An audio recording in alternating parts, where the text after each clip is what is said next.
আসসালামু আলাইকুম ফ্রেন্ডস, আশা করি সবাই ভালো আছে। দেশি মুরগি পালন থেকে আবার আপনাদের জন্য একটা নতুন ভিডিও। আজকের ভিডিওটা থাকবে লস মুরগি পুষে লস নাকি লাভ, তো বিষয়টা আজকের এই বিষয়ে থাকবে। তো প্রথমেই বলি যে যারা ভিডিওটা নতুন দেখবে তারা অবশ্যই কিন্তু চ্যানেলটাকে সাবস্ক্রাইব করবেন। তারা কি সাবস্ক্রাইব করলে পারে কী হবে যে আমাদের আরও ভিডিও বানাতে ভালো লাগবে বা আরও আপনাদেরকে নতুন নতুন আপডেট দিতে থাকবো। তো চলুন ভিডিওটা স্টার্ট করি। মুরগি পুষে লস না লাভ। তো ফ্রেন্ডস দেখুন, আমার এখানে দুটো কোয়ালিটির মুরগি আছে। একটা হচ্ছে তোমার এসএফজি কয়লার, আর একটা হচ্ছে আড়াইয়ার। তো এসএফজি কয়লারটা কেউ কেউ টাইগার মুরগি বলে, কেউ কেউ আবার হাইব্রিড বলে, কেউ কেউ চার্জে বলে। তো এরকম নাম আছে। তো দেখুন, ব্যাপারটা হচ্ছে কি যে মুরগির ফিডের যা দাম, সেই ক্ষেত্রে যদি আমরা মাংসের জন্য মুরগি পালন করি, যেহেতু ডবল এফজিটা হচ্ছে আপনার মাংসের মুরগি, তো সেই ক্ষেত্রে যদি আমরা মাংসের মুরগি হিসাবে পালন করি, যে হিসাবে ফিডের দাম হয়ে গেছে, তো সেখানে দেখা যায় যে মুরগি পুষে কিন্তু সাধারণত লস। তো মুরগি পুষে সাধারণত লস মানে একটা ভালো টাকায় লস হয়। আর তার উপরন্ত এসএফজির রোগ প্রতিরোধ ক্ষমতাটা খুব একটাও মানে আড়াইয়ারের মতন না বা দেশি প্রজাতির মতন নয়। তো সেই ক্ষেত্রে দেখা যায় যে মর্টালিটিও ভালোই দেখা যায়। যেমন আমার আজকে পাঁচটা মুরগি সকালে মারা গেছে।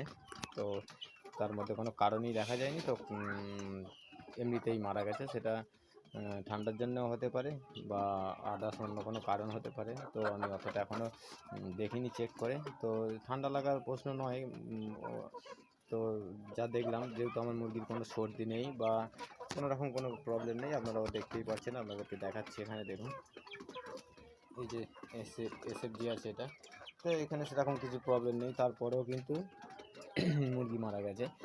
তো সব মিলিয়ে যদি আপনারা মাংসের জন্য মুরগি পালন করে, এখন যে ফিটের দাম হয়ে গেছে, তো সেই ক্ষেত্রে আপনাদের মুরগি পালন করাটা টোটালি লস। এবারে যারা অন্যান্য করে সেটা আলাদা বিষয়। তো আপনারা যদি মুরগি পুষে যদি লাভবান হতে চান, তাহলে কিন্তু আপনাদের এইভাবে মাংসের জন্য করলে পারে হবে না, তাতে আপনাদের রিস্ক হয়ে যাবে। আপনারা দুবার একবার লস খাবার পরে কিন্তু আপনারা বিজনেসটাকে করতে পারবেন না।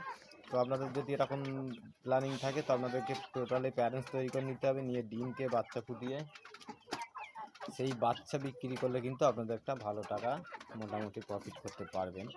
তো সেটা কিন্তু আপনার এসএফজিতে হওয়া, আপনারা যদি ছোটোখাটোভাবে পালন করতে থাকেন, তো এসএফজির ক্ষেত্রে কিন্তু আপনাদের সেটা লসের একটা কারণ হয়ে যাবে।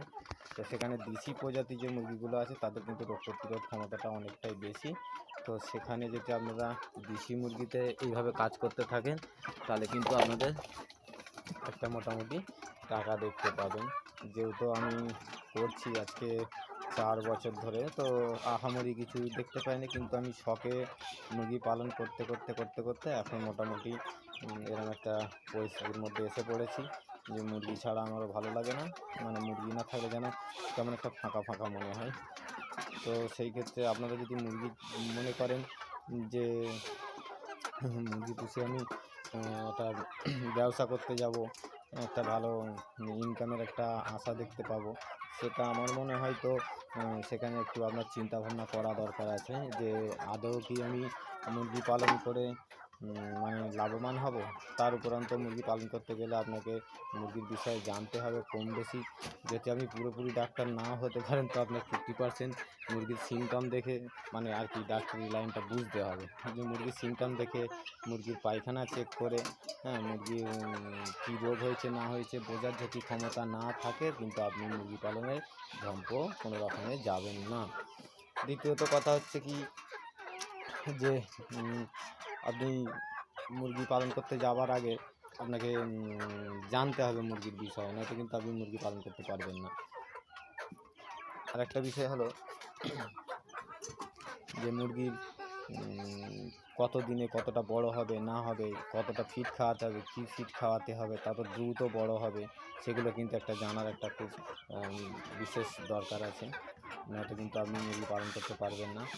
সব থেকে যদি বেস্ট আইডিয়া আপনারা নিতে চান, তো তাহলে আপনাদের কী করতে হবে, দেশি মুরগি পালন করেন 8টা 10টা কিনুন, কিনে সেটাকে বড় করুন, বড় করে আপনারা সেটাকে ডিম পাড়বে যখন সেই ডিমগুলোকে আপনারা বাচ্চা ফোটান, বাচ্চা ফুটিয়ে বিক্রি করেন, তাহলে কিন্তু আপনাদের মোটামুটি একটা হাত খরচের টাকা আসবে। কিন্তু পুরোপুরিভাবে মানে আর কি আপনারা কন্টিনিউ যে মনে করছেন যে আমি এর থেকে একটা সংসার চালাবো বা আমার লাইফস্টাইল চলবে, এটা থেকে সেটা কিন্তু সম্ভব হয়তো হয়ে উঠবে না।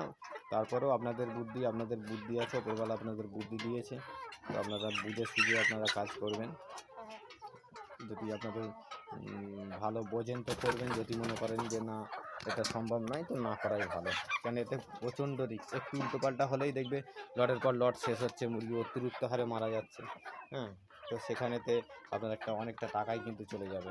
আর মুরগিগুলো আপনি না খাইয়ে তো রাখতেও পারবেন না, খেতে দিতে হবে। মরুক তা যাই পারে হোক, মানে যতই মুরগি মরে যাক, আপনি কিন্তু যদি 500 মুরগি পুষেছেন, তার মধ্যে 100 বেঁচে আছে, 400 মারা গেছে, আপনি ওই 100 হাল ছেড়ে দেবেন সেটাও কিন্তু পারবেন না।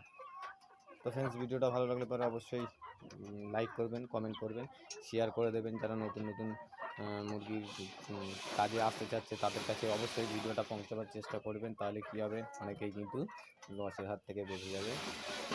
তো ফ্রেন্ডস, আপনারা ভালো থাকবেন, সুস্থ থাকবেন।